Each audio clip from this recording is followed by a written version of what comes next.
Hi guys, I'm Dr. Downey. Welcome back to the channel.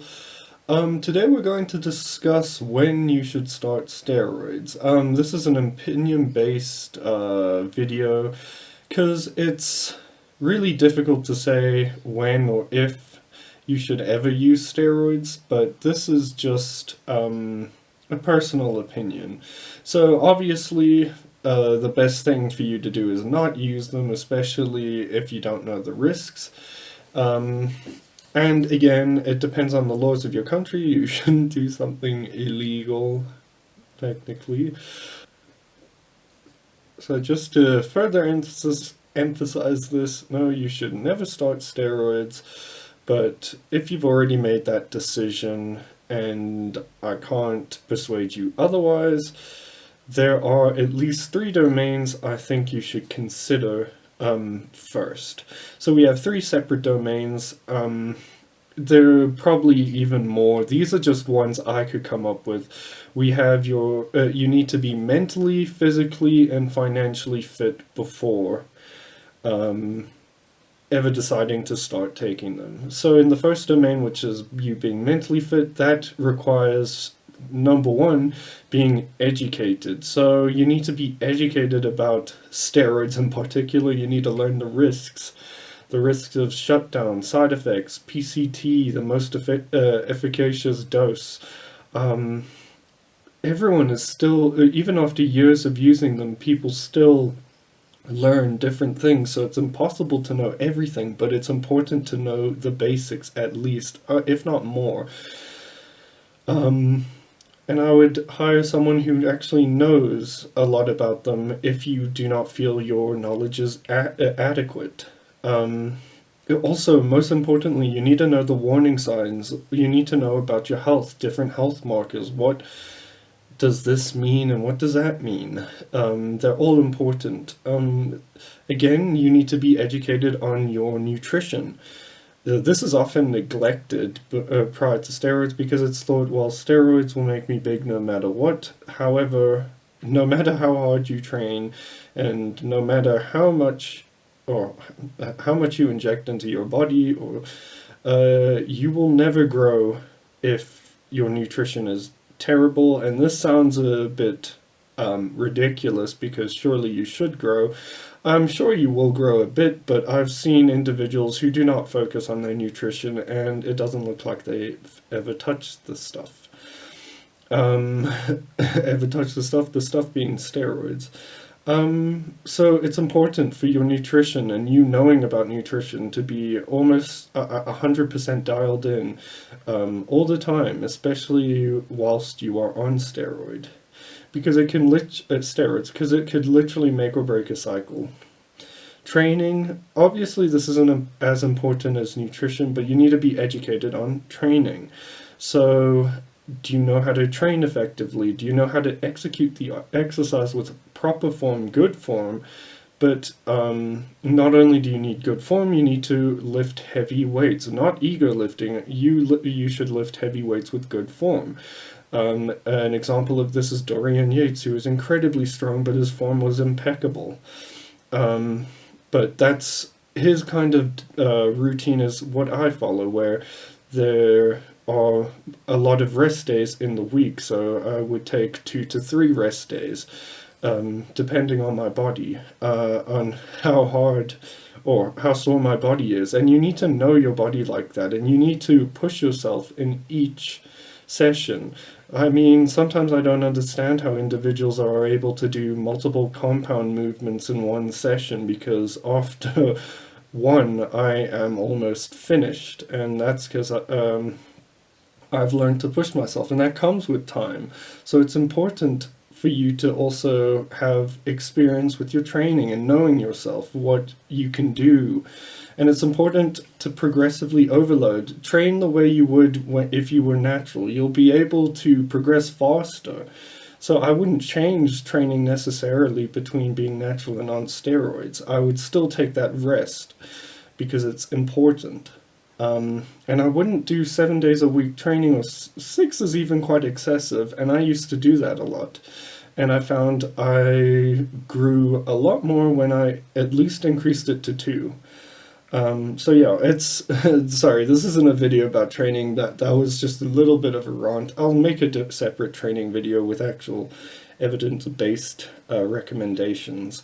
So then we come to mental health, part of the mentality.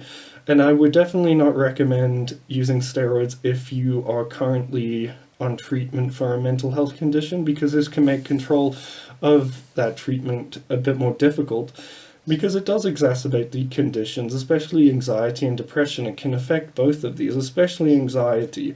If your estrogen is out of range, either being too high or too low, your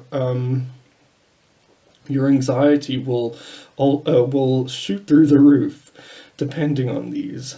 Secondly, like if you are let's say, a timid person, steroids will exacerbate these personality traits that you have, and that isn't desirable for most.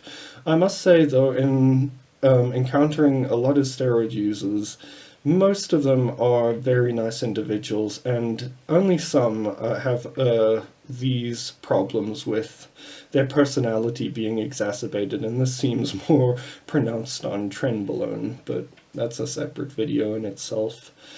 Again, mental or brain health, I guess.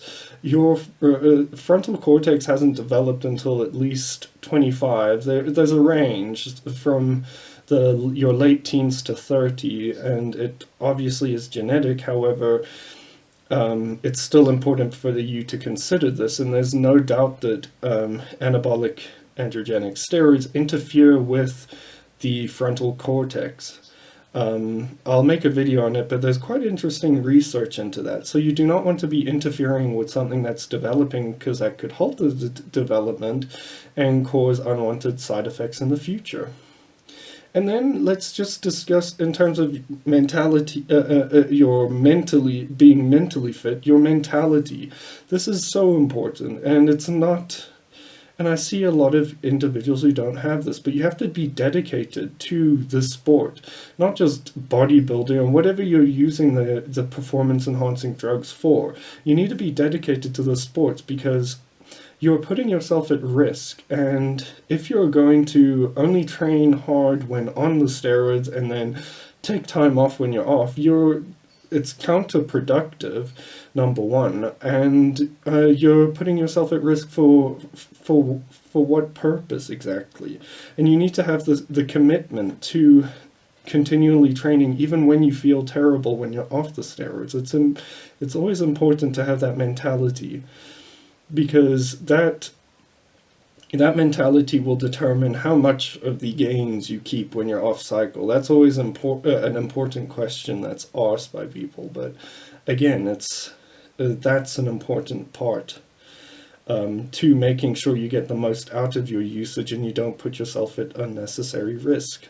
So in the second domain, we'll talk about you being mentally fit before you decide physically fit before you decide to use them.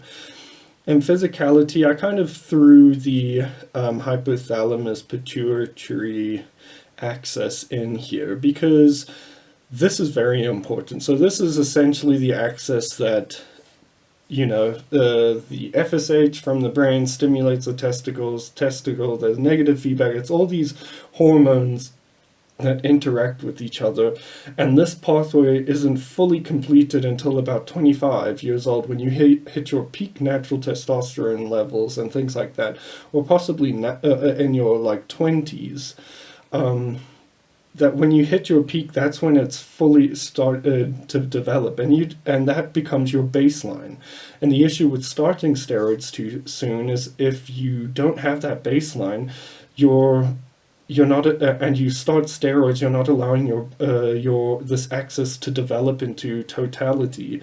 And I was speaking to a friend who had started at 16, and when he eventually came off, he had nothing to go back to. He had, no matter what he used, he spent a lot of money on treating this, and the endocrinologist also theorized that he had just had no baseline, because his axis hadn't been fully developed by then. So there's nothing to fall back to, because when you come off steroids, that's what you fall back to, and you want to fall back to a good baseline. And if you start too soon, you won't have a good baseline. So also in terms of being physically well, you want to make sure, do blood tests. You want to make sure everything's in range, your vitals, so your heart rate, blood pressure, everything needs to be good, because obviously steroids exacerbate this and you don't want to have an underlying condition and land up in hospital. Furthermore, you want to ensure you are lean. You want to be between 15 and 10% body fats, because the side effects seem to accumulate, especially estrogenic side effects, if you have more adipose tissue. Furthermore, you won't really notice what the compound is doing if your body fat is too high, but perhaps you're using it for powerlifting purposes. But again, this is just something to consider. This is more a rant against individuals who make up rules such as you have to train until you max out your gains, or something, until you can't naturally progress. Who knows when you can assume you've reached your natural levels when you can't make progress anymore, but maybe that's not the issue. Maybe your training or diet needed to change. So it's impossible to know when you've really reached that natural limit, because each person's limit is different. I think it's more important to focus on whether or not you've reached, or you have enough knowledge now that you could confidently program different programs for yourself, and you could train yourself effectively. That is more important than whether or not you've reached your natural limit. They also make up this claim that steroids just seek to enhance what is already there. They don't give you extra muscle growth, or you need a baseline, or else you won't look good when you have steroids, because you have no muscle to enhance, pretty much. But that's just ridiculous. It's not even that doesn't logically make sense. Steroids have been shown to grow muscle, and multiple individuals have used them in their teenage years and grown pretty impressive physiques. I'm not pro steroids before you've actually developed a physique. I'm just saying these arguments are ridiculous. And then another one is that, you have to have some reason, you have to be competing or something, compete in a bodybuilding show or something. Well, yes, that gives you purpose in the public perspective. Perhaps that's not the most important thing you should think about.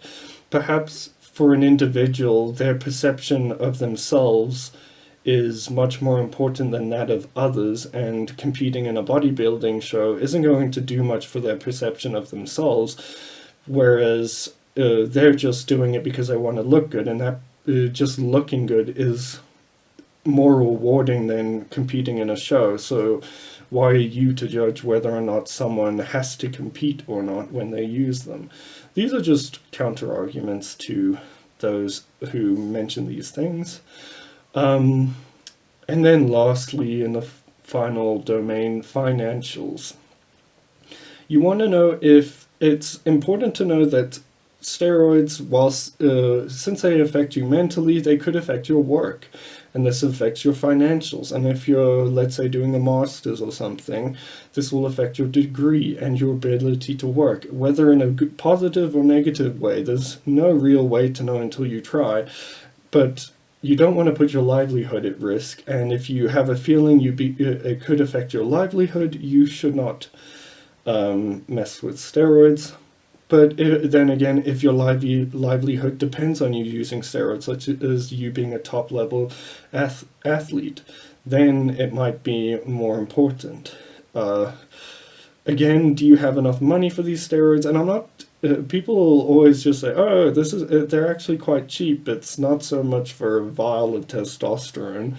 But do you also have the money for the medication that will prevent negative side effects, the health supplements required to make it safe for you, the PCT if you plan on running one, all the blood work that you have to do health checkups, do you have the money in place for that either? If not, I wouldn't recommend doing them. So these are just opinions, and you can take them. If you disagree with them, let me know. They're obviously just my own opinion. Let me know if there are other things that you think I should add to this list. And I hope you enjoyed this video. If you did, leave a comment, like, and subscribe. Thank you for watching.